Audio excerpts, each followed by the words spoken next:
Masya Allah SWT, tiba kita di sesi dialog spesial topik berita edisi hari Senin. Kita sudah terhubung dengan narasumber kita, Bang Nuim Hayat di ujung telepon. Halo, Assalamualaikum warahmatullahi wabarakatuh, Bang Nuim. Waalaikumsalam warahmatullahi ta'ala wabarakatuh. Sehat nih, apa kabarnya di hari ini, Bang Nuim ya? Alhamdulillah masih sehat. Alhamdulillah masih sehat. Di pagi hari ini kita menemani kembali Ikhwan dan Akhwat di mana saja berada yang selalu mendengarkan siaran Rasil, dan pasti kalau Senin pagi ini menunggu Bang Nuim nih. Ingin membahas apa lagi bersama Bang Nuim? Kita ingin menyoroti Bang Nuimnya seperti biasa dalam isu dalam negeri, dan juga isu global luar negeri. Dalam sepekan terakhir, masyarakat dunia melihat bagaimana pilpres atau pemilu, maksudnya pemilu di Amerika Serikat, Donald Trump menang. Bahkan ada yang mengatakan menang telak, bagaimana bisa gitu ya seorang Donald Trump menang telak seperti itu. Kalau di dalam negeri, Bang Nuim, ini 10 November kemarin, ada satu hal yang diangkat oleh beberapa media, hilangnya keteladanan pahlawan di negeri ini gitu. Bahkan ucapan Bung Hatta ini di beberapa media sosial sempat viral ya, karena ICW mengangkat ini. Perjuanganku melawan penjajah lebih mudah, tidak seperti kalian nanti. Perjuangan kalian akan lebih berat karena melawan bangsa sendiri. Katanya ini ucapan Bung Hatta nih, dibikin flyer di mana-mana, di-share gitu ya. Anak-anak muda kan ngelihat, oh gitu maksudnya apa ini ucapan Bung Hatta. Dua isu itu dulu nih Bang Nuim. Bagaimana Bang Nuim melihat dua masalah ini yang akan kita angkat? Memang kita kan kurang begitu barangkali menghargai karena kurang memahami atau kurang tahu tentang pahlawan kita. Sekali yang diusung itu adalah mengenai Kartini, ya, almarhumah. Ini bukan mengecilkan, tidak mengecilkan sama sekali. Tapi kita juga punya pahlawan-pahlawan yang sangat luar biasa. Jadi saya ikut di dalam suatu gerakan sekarang ini, istilahnya semangat para pahlawan untuk mengembalikan kesadaran rakyat Indonesia terutama tentang jasa-jasa para pahlawan. Karena para pahlawan itu adalah orang-orang yang begitu berani tanpa pamrih mengambil resiko memperjuangkan hal yang paling mahal di dalam hidupnya, yaitu jiwanya, untuk memperoleh kemerdekaan. Jadi seperti waktu kita berjuang melawan Belanda, 45-50, merdeka atau mati. Sebenarnya itu bukan asli ya, tapi itu adalah suatu saduran dari ucapan oleh seorang patriot Amerika ketika melawan Inggris yang mengatakan, beri aku kemerdekaan atau beri aku kematian. Give me freedom or give me death. Jadi kita menerjemahkan ke bahasa Indonesia, merdeka atau mati, hidup atau mati. Ya, merdeka atau mati. Ini harus dipahami karena kita seakan-akan digiring ya untuk keluar barangkali dari sejarah kita yang sesungguhnya. Makanya saya mengatakan kepada kawan-kawan, ketika kita menyebutkan Rajang Kartini, kita jangan melupakan Kio Malahayati dari Aceh. Lah kenapa? Dia lebih dahulu dan dia tidak berjuang dengan tulisan. Kartini berjuang dengan tulisan dan dia memang membujuk, dia mendesak supaya para alim ulama itu menerjemahkan Al-Quran dan lain sebagainya. Itu tidak bisa dibantah. Tapi orang yang Kio Malahayati dari Aceh ini, yang ayahnya juga adalah seorang ulama sebenarnya, tapi juga seorang pejuang. Nah, Kio Malahayati ini pernah berduel dengan seorang perwira tinggi Belanda, perwira angkatan laut Belanda, kalau tidak salah, nama Nicholas Hoffman. Duel dengan pedang dan dia menusuk lawannya yang orang Belanda, laki-laki Belanda itu. Jadi ini menunjukkan suatu perjuangan yang sangat luar biasa dari sekarang ini Sabang sampai Merauke. Kita jangan melupakan yang satu dengan mengingatnya. Jadi kalau saya mengatakan kepada kawan-kawan, banyak yang kurang begitu pasti bahwa apa yang saya kemukakan itu adalah cara yang benar. Saya mengatakan bahwa kalau kita membandingkan antara tahun 1945 dengan 1949, dengan 17 Agustus dan 10 November, 10 November itu adalah suatu perbuatan hakiki. 17 Agustus hanya mencanangkan niat dan maksud.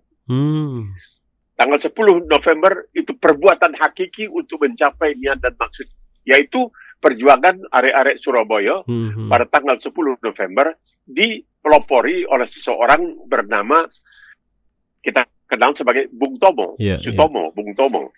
Menariknya begini, Pak Angga. Saya ingat beberapa waktu yang lalu, sebuah koran yang sangat disegani di Indonesia terbit di ibu kota, saya tidak sebutkan namanya, seakan-akan melakukan sindiran dengan pertanyaan, di mana Bung Tomo waktu 10 November berkobar? Ya, dia tidak ada di Surabaya, dia berada di Malang. Kalau dia di Surabaya, itu berarti dia tidak bertanggung jawab, karena kalau dia tertangkap dan dia dibungkam oleh Inggris waktu itu ya, dan Belanda, maka perjuangan itu tidak lagi punya inspirasi, karena dalam yang disebutkan sebagai pahlawan itu bukan saja orang yang berjuang dengan senjata, tetapi orang yang mampu memberikan inspirasi, ilham. Ini yang dikatakan oleh Mahatma Gandhi. Orang pahlawan itu adalah yang mampu memberikan ilham untuk orang lain bergerak supaya ikut, dia juga ikut bergerak. Nah, ini seakan-akan dilecehkan, karena koran yang ini juga, koran yang sama ini pernah menyebutkan bahwa Imam Bonjol itu adalah seorang dalam tanda kutip Muslim radikal. Radikal maksudnya positif, tapi dalam suasana seperti sekarang ini, maka bisa disebut kadrun. Ya, itu sayang itu cirian yang macam-macam. Jadi saya mengatakan kepada kawan-kawan yang sekarang ini terlibat dalam upaya yang sungguh-sungguh untuk menyadarkan terutama generasi Z, terutama generasi muda tentang misalnya pahlawan-pahlawan kita. Karena baru pernah saya melihat ya suatu jawaban, apa mungkin barangkali hanya sebagai olok-olok, salah seorang anak presiden ketika dia diangkat menjadi ketua partai, yaitu Kaisang, ditanya tentang Orde Baru, dia bilang, apa itu? Orde Baru itu apa? Ini kan bahaya kalau kita tidak mengenal sejarah. Nah, akan halnya sejarah di tanggal 10 November yang baru saja kemarin kita lalui di Surabaya itu, ada dua hal yang penting. Pertama, ketika para alim ulama ya. Hal pertama, ketika para alim ulama kemudian memutuskan bahwa perjuangan melawan penjajahan itu adalah fisabilillah. Ya, istilahnya kalau sekarang ini jihad dan lain sebagainya. Itu pada tanggal 10 November. Kedua, bahwa Bung Tomo Allah yarhamu, karena saya kebetulan sempat pernah berjumpa bicara dengan almarhum ketika dia berkunjung ke Melbourne. Itu ketika dia memulai pidatonya itu selalu dengan Bismillahirrahmanirrahim dan mengakhirinya dengan Allah Akbar. Ini kalau disebutkan seakan-akan, oh ini radikal, ini bahaya, ini kadrun dan sebagainya. Tidak bisa, ini kenyataan sejarah. Itu yang telah mengilhami. Jadi sejarah itu, seorang patriot itu, seorang pejuang itu, bukan hanya dengan kekuatan senjata, tetapi dengan kekuatan pesan-pesan, penyemangatan yang dilakukannya. Itu yang penting, karena dikatakan Gandhi memang betul bahwa inspirasi yang diberikan itu yang paling penting dalam perjuangan, dalam sejarah kita bicara tentang pahlawan dan lain sebagainya. Ini penting sekali untuk diingat dan jangan dilupakan. Kita kemarin bicara mengenai soal sejarah di Surabaya. Di situ Inggris kehilangan seorang jenderal di medan tempur. Boleh dikatakan di zaman modern itu atau di abad ke-20 itu ada yang pertama, ada satu lagi jenderal Inggris yang juga tewas, Gordon ya di Sudan ketika melawan Al-Mahdi pada waktu itu. Itu juga Gordon, itu juga jenderal Inggris tewas di Sudan, dan satu lagi jenderal Inggris Malabi tewas di Surabaya. Jadi penting sekali arti sejarah itu, karena kalau kita membaca Al-Quran itu juga penuh dengan sejarah. Kemudian sejarah itu oleh Allah Subhanahu wa Ta'ala dikatakan, apakah kamu tidak perhatikan sejarah yang masa lalu dan sebagainya dan sebagainya. Yang tidak dilupakan juga kan katanya pahlawan ini kan setia untuk berkorban.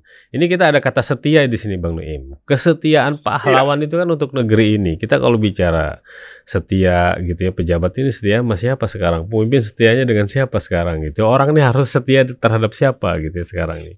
Bukan kesetiaan saja ya, tetapi juga kerelaan. Ini yang penting. Mereka rela, berani berkorban. Jadi coba kita ikuti misalnya perjuangan, maaf ya kalau saya memilih orang di Penogoro, yang oleh Khairil Anwar kemudian dalam salah satu sajaknya dia mengatakan tentang di Penogoro. Sekali berarti sudah itu mati. Ini luar biasa ya. Mungkin tidak pernah dia ucapkan, tapi Khairil Anwar kemudian menyimpulkan seakan-akan itulah seorang Diponegoro. Sekali berarti sudah itu mati. Daripada hidup begini, lebih bagus ya mati karena dalam perjuangan. Kemudian kita juga tentunya tidak bisa melupakan Sudirman, Allah yarham, yang kemana-mana dikatakan membawa kendi. Ketika ditanyakan oleh seorang bawahannya, ini kendi ini isi air minum. Oh bukan, ini air untuk wudhu. Kalau wudhu saya sampai batal, saya bisa berwudhu lagi. Tidak harus nunggu ada sungai, ada mata air dan lain sebagainya. Jadi orang-orang seperti ini kalau kita ingatkan kembali, kita lalu ditegur. Oh saudara ini kadrun. Tidak, bukan. Kita tidak bisa melupakan jasa-jasa mereka. Kalau ada yang lain-lain, kita tidak mau mengingkari bahwa yang lain-lain juga pernah menyumbangkan bukan saja pikiran, bukan saja anjuran, tetapi juga jiwa dan raga mereka. Kita tidak ingin melupakan itu. Tetapi jangan sampai yang satu kita ingat, yang lain kita lupakan. Ini tidak boleh. Kita harus mengingat semuanya yang baik dan untuk dicontoh dan mengingat semua yang jeleknya untuk bisa dihindari. Ini penting untuk kita terima sebagai suatu bentuk pelajaran untuk masa depan kita. Bukan buat hanya dikenal namanya ya Bang Nuim ya, para pahlawan-pahlawan itu, tapi kan jasa-jasanya juga kita lihat. Lalu juga cita-cita utama mereka itu sampai rela berkorban itu kan untuk apa gitu ya. Nah, meneladani itu, adakah sekarang ini sosok-sosok pemimpin kita yang memang ada ciri-ciri kepahlawanan itu gitu Bang Nuim? Punya cita-cita yang besar untuk bangsa, bukan hanya omon-omon tapi juga langsung ada di tingkah laku gitu ya. Keteladanan itu masih ada Bang Nuim sekarang atau bagaimana? Mesti ada. Adanya cuman tidak begitu dikenang. Itu yang masalahnya. Jadi kita seakan-akan misalnya lah, kalau kita bicara mengenai pahlawan, itu tidak hanya dalam bentuk seperti dikatakan tadi, perjuangan bersenjata, tidak. Ini Mahatma Gandhi juga mengatakan bukan seorang pahlawan itu adalah yang mampu untuk menginspirasi, mengilhami. Jadi dalam hal kita bicara tentang kepahlawanan itu berhenti hanya tahun 1945, tidak. Terus-menerus ada. Pahlawan mereka yang memberikan inspirasi, memberikan ilham kepada kita. Nah, dalam hal ini kita mesti tidak bisa melupakan kenyataan. Orang seperti almarhum Muhammad Natsir ini memberikan banyak inspirasi bahwa dia itu hidupnya sederhana. Ketika dia dicopot kalau tidak salah jadi Perdana Menteri, pulang dari istana dia boncengan naik sepeda. Ini suatu pengilhaman yang sangat luar biasa bahwa berjuang itu bukan untuk pamrih. Kita tahu bagaimana Burhanuddin Harahap ketika dia tahun 1955 diangkat jadi Perdana Menteri oleh Presiden Soekarno setelah pemilihan umum yang paling jurdil, ya, jujur dan adil 1955 dimenangkan oleh 4 partai terbesar PNI, Masyumi, NU, dan PKI. Dia malam sebelum dilantik menjadi Perdana Menteri kalang kabut ke sana kemari naik sepeda. Adik kandungnya mengatakan kepada saya, wah abang saya setengah mati tadi malam ke sana kemari. Kenapa? Bau pinjam jas karena dia mau dilantik jadi Perdana Menteri, tidak punya jas. Ini kita sebuah negara yang luar biasa kayaknya. Kita selalu mengatakan Indonesia itu kaya raya, nikelnya, tambangnya. Kalau tidak, masa orang seperti Muhammad Mahfud MD mengatakan kalau kita bisa mengatasi misalnya korupsi di bidang pertambangan saja, jangan di bidang-bidang lain, kita bisa memberikan kepada setiap warga di Indonesia ini sekian puluh juta setiap bulan. Betul. Itu kan hebat itu. Bagaimana nih seorang Perdana Menteri naik sepeda ke utara, ke selatan, ke timur, ke barat, meminjam, ada jas kebesaran, ada jas kekecilan. Nah ini berjuang tanpa pamrih ini. Tapi kalau sekarang ada seorang pemimpin seperti itu, partai diejek. Wah, pemimpin kok kayak begitu. Dia mesti mewah. Ya, kendaraan dia paling bagus kalau sekarang. Pakai tas yang harga barangkali 5 juta, 6 juta, mungkin juga 10 juta, mungkin 40 juta, dan sebagainya. Jadi kesalahannya adalah betulnya juga kepada rakyat kita sendiri. Kita barangkali harus terus-menerus berjuang untuk menyadarkan rakyat kita bahwa feodalisme itu tidak baik. Feodalisme itu tidak perlu, karena feodalisme itulah cikal bakal daripada nepotisme. Feodalisme itu yang menjadi cikal bakal daripada nepotisme. Nepotisme yang sudah disepakati ketika kita melakukan reformasi ya, setelah Orde Baru, bahwa di antara itu KKN, kolusi korupsi dan nepotisme, itu harus dibantas. Itu harus, dan itu untuk memberantas itu harus dengan memberantas sifat feodalisme. Seakan-akan kita mesti punya feodalisme, kalau tidak kita nanti takut dimintakan pertanggungjawaban. Kita mengingat cerita almarhum Hamengkubuwono ke-9, bagaimana memberikan tumpangan di mobilnya kepada seorang yang berdagang perempuan bawa bakul dan lain sebagainya. Itu adalah contoh yang sangat baik. Mungkin ada yang mengatakan, itu nggak pantas, dia kan sultan dan sebagainya, masa dia... Tapi kita tidak melihat bahwa itu inspirasi yang diberikannya. Karena saya sendiri punya pengalaman dengan Hamengkubuwono ke-9, Allah yarhamu. Dia ini salah seorang dari 2 orang yang pernah menjadi Menteri Pertahanan barangkali di Indonesia. Karena di Indonesia itu biasanya Menteri Pertahanan itu seorang militer. Tapi beliau pernah menjadi Menteri Pertahanan. Dan ketika beliau berada di London, ditugaskan oleh almarhum Soeharto waktu itu untuk melakukan perundingan dengan Inggris dengan persoalan mengembalikan perkebunan Inggris yang diambil alih ketika kita melakukan konfrontasi dengan Malaysia. Dan dia pernah melihat bagaimana saya diperlakukan dengan sangat tidak adil oleh kedutaan pada waktu itu, sehingga dia mencoba untuk mengatasinya dengan meminta kepada ajudannya menghubungi saya supaya datang pada suatu hari jam sekian di hotel tempat beliau menginap. Saya sampai dan saya dibawa ke kamarnya. Di situ saya lihat bahwa Duta Besar Republik Indonesia duduk di samping dia. Dan beliau mengatakan, Pak Duta, mohon pindah ke sana supaya Pak Nuim bisa duduk di samping saya untuk wawancara. Ini merupakan pukulan yang sangat luar biasa kepada Pak Duta waktu itu. Karena dia tidak menghendaki saya duduk setara dengan Sultan. Dia mau saya duduk di bawah, Pak Sultan di kursi. Begitu dalam wawancara. Dan beliau ingin mengubah semua itu. Nah, ini kejadian lagi satu. Ketika Hamengkubuwono ke-10 datang ke Melbourne dan dia berkunjung ke Universitas Monash, saya menghampiri, saya mengatakan minta wawancara, beliau mengatakan silakan. Nanti habis saya memberikan sambutan, Pak Nuim kasih wawancara, bahwa saya cerita tentang ayah andanya dan sebagainya. Begitu selesai, saya naik ke panggung karena saya takut dia lupa dan akan pergi meninggalkan Universitas Monash sebelum saya wawancara. Saya naik, saya pasang mikrofon, saya peluk bahunya supaya dekat. Kalau tidak kan banyak orang ngomong, ratusan orang yang hadir. Saya pegang bahunya wawancara dan dia tidak berkeberatan sama sekali. Tetapi kemudian besoknya saya dicela habis-habisan, terutama oleh kawan-kawan yang berasal dari Jogja, dari Jawa dan sebagainya, mengatakan itu tidak pantas saudara menyentuh Sultan. Saya kaget. Saya pikir inna akramakum indallahi atqakum. Ini feodalisme yang seperti ini yang barangkali perlu kita berantas. Baik Bang Noim, lalu kita ini ke Amerika nih Bang Noim. Kaitannya dengan kata pahlawan, ini hal menarik. Bagaimana media masa di Amerika itu ada mengangkat judul From Felon to Hero untuk seorang Trump ini. Dari penjahat menjadi pahlawan. Bagaimana Bang Noim melihat perjalanan Donald Trump ini Bang Noim? Iya kan, di situ kehebatannya adalah bahwa suara rakyat, Vox Populi, Vox Dei. Ya, suara rakyat itu dianggap sebagai suara Tuhan. Kan itu kemauan rakyat, bukan kemauan partai politik. Nah, jangan ini salah ya. Kalau misalnya di Australia, saya pernah bercerita, ada seorang bernama Fatimah Paiman, dia asal dari Afghanistan. Paiman itu bukan P-A-I-M-A-N, bukan P-A-Y-M. Dia menang sebagai senator muslimah.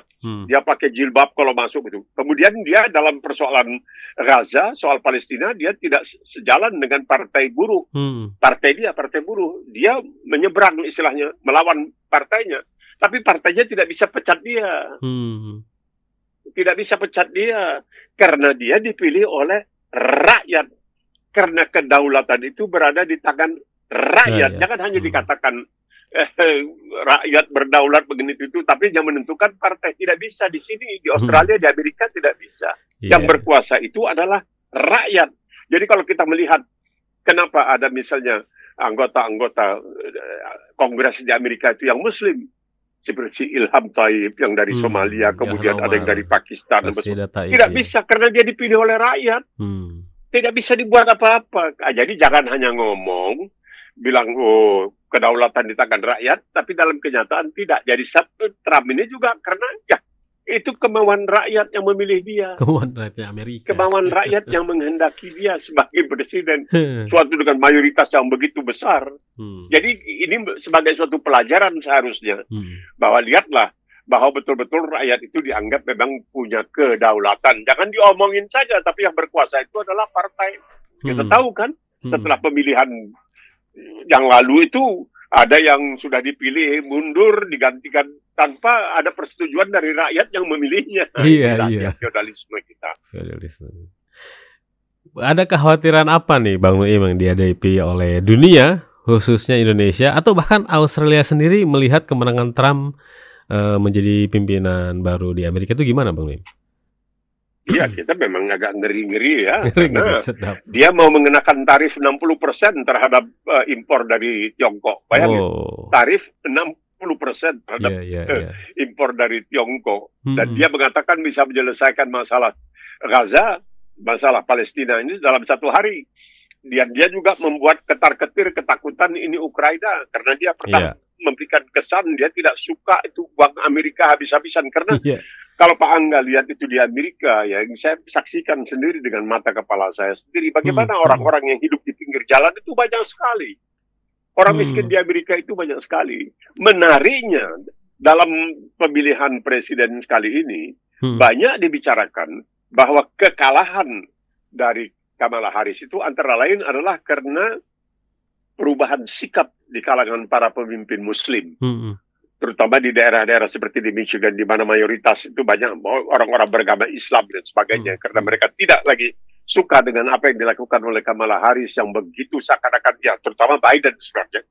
Biden ini kecintaannya, kasih sayangnya, perunya, kesetiaannya kepada Israel memang tidak bisa ditawar-tawar. Dia tidak pernah melihat begitu banyak 70% dari yang tewas di Gaza itu adalah perempuan dan lain sebagainya. Dia tidak melihat itu. Padahal dia seakan-akan mengatakan datang dari sebuah negara yang paling hebat kemanusiaan dan lain sebagainya. Jadi walaupun kemarin ini juga ada memberikan drama harapan dengan Biden ya. Barangkali. Apakah nanti terbukti benar atau tidak? Wallahu alam.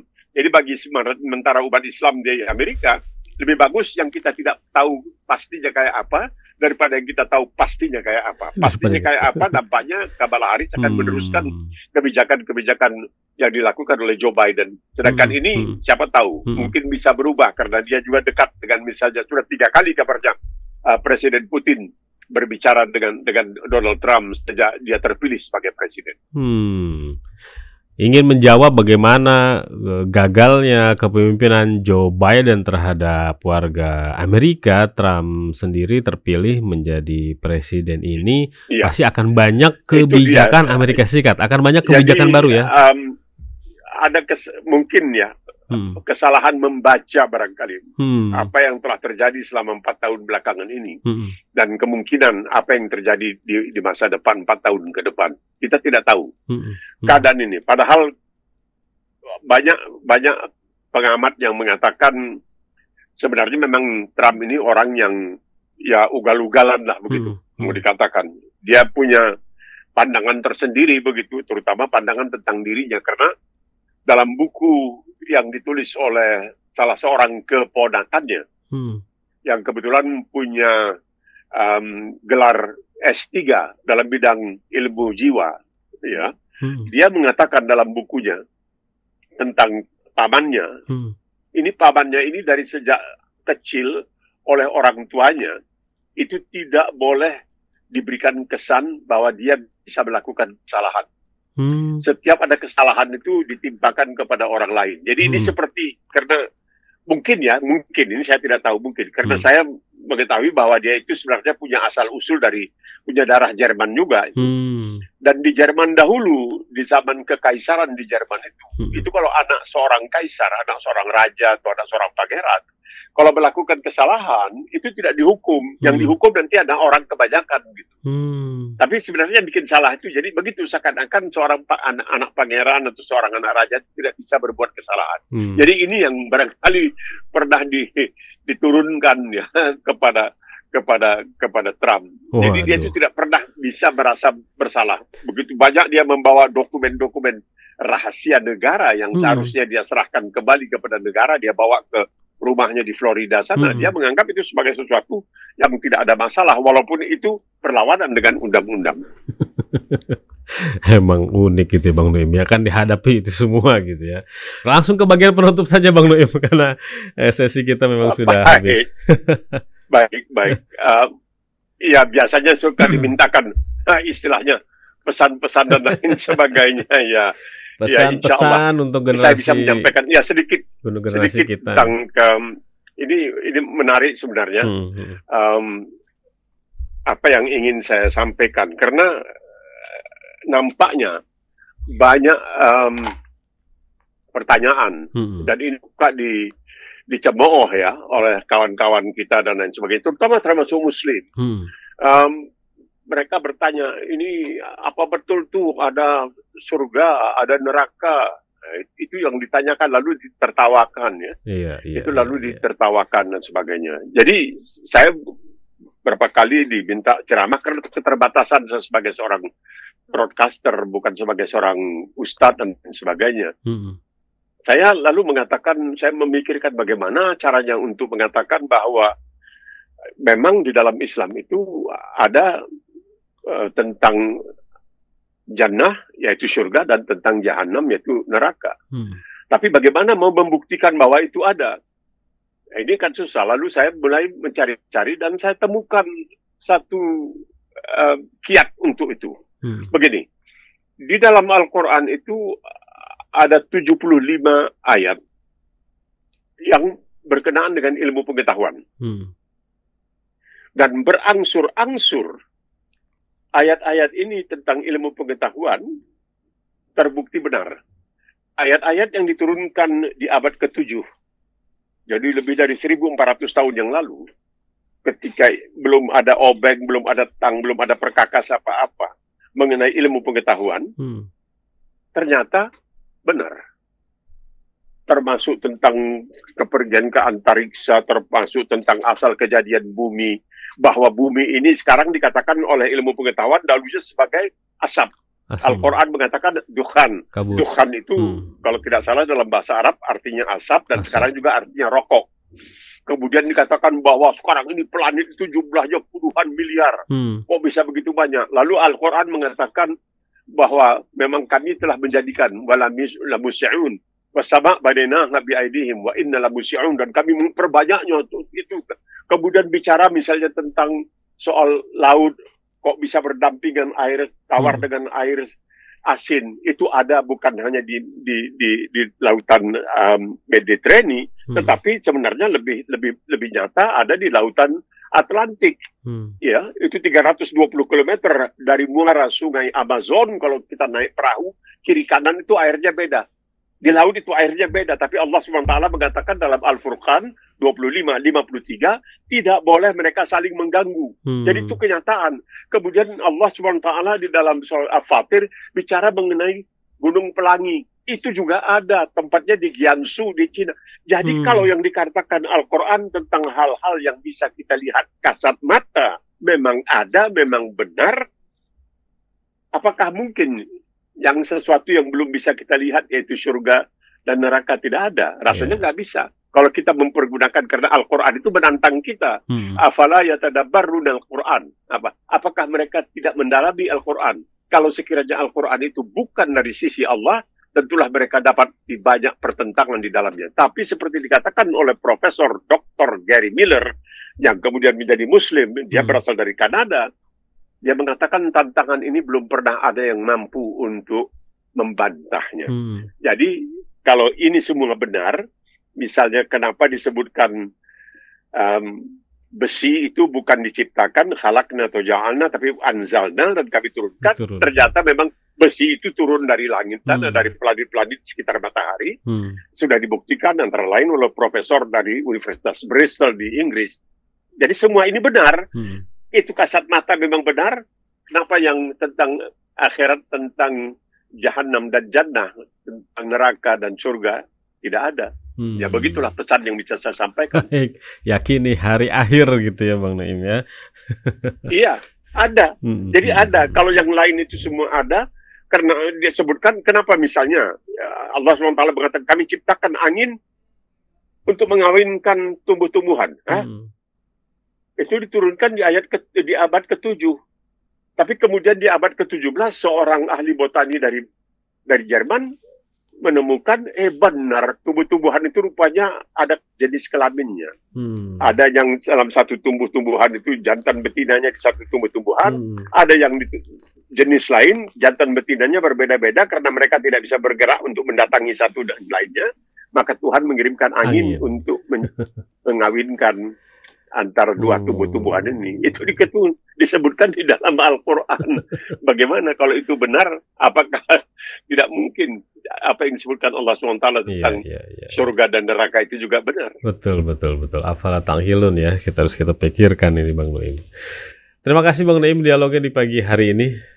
Insya Allah memberikan pencerahan kepada pendengar. Semoga Bang Nuim selalu sehat. Kita jumpa lagi pekan depan. Assalamualaikum insya Allah. Insya Allah. Waalaikumsalam warahmatullahi wabarakatuh.